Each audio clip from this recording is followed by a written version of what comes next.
Divya express breaking. નમસ્કાર।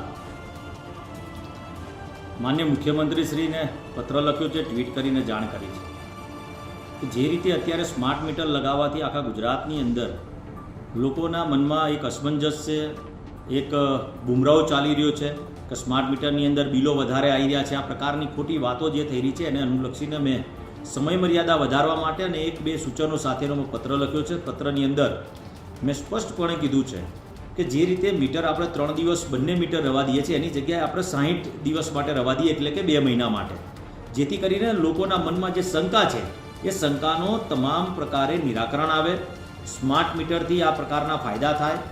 અને Baroda MGVCL પણ કદાચ એવું મરજિયાત કર્યું છે એવું મને ધ્યાન ઉપર આવ્યું છે। એવી રીતે જો ગુજરાતની અંદર પણ એવું મરજિયાત થાય, જેની ઈચ્છા હોય એ પ્રકારે લગાવે।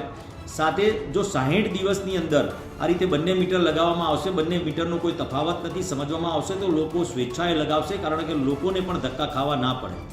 સરકાર પારદર્શક છે, હર હંમેશ વિચાર કરતી હોય છે, એટલે જ મેં માન્ય મુખ્યમંત્રીના પોઝિટિવ જવાબ માટે મેં પત્ર લખ્યો છે અને હર હંમેશ પ્રજાલક્ષી વાત માન્ય મુખ્યમંત્રી શ્રી ભૂપેન્દ્રભાઈ પટેલ સાહેબ અને કનુભાઈ દેસાઈ સાહેબ કરતા હોય છે। એવા સંજોગોની અંદર મારી રજૂઆત છે અને એમને ધ્યાન દોર્યું છે મેં પત્ર લખીને કે આ પ્રકારની વાતથી ચોક્કસથી ફાયદો થઈ શકે છે। સાથે એવી પણ કોઈ યોજના આવે, જેમ કે મોબાઈલની અંદર આપણે વર્ષનું રિચાર્જ કરાવતા હોઈએ છીએ, તો જે 3 મહિનાનું રિચાર્જ હોય છે એના કરતાં સસ્તું પડતું હોય છે।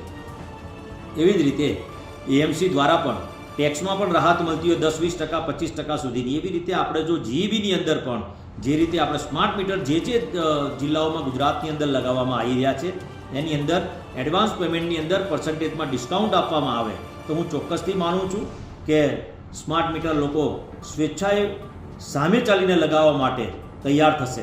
એવો કોઈ નિર્ણય લેવાય, એવા કોઈ નિર્ણયથી પ્રજાને ફાયદો થાય, પ્રજાની અંદરથી જે વહેમ છે એ વિચારશક્તિ દૂર થાય, તેના માટે માન્ય મુખ્યમંત્રીશ્રીને પત્ર લખીને આજ રોજ મેં જાણ કરી છે। મને વિશ્વાસ છે કે ભૂપેન્દ્રભાઈ પટેલ સાહેબ હર હંમેશ પ્રજાલક્ષી નિર્ણય લેતા આવ્યા છે, તો ચોક્કસથી આના માટે પ્રજાલક્ષી નિર્ણય લેશે તેવી આપને વિનંતી પણ કરું છું। અસ્તુ। ભારત માતા કી જય। જય જય ગરવી ગુજરાત।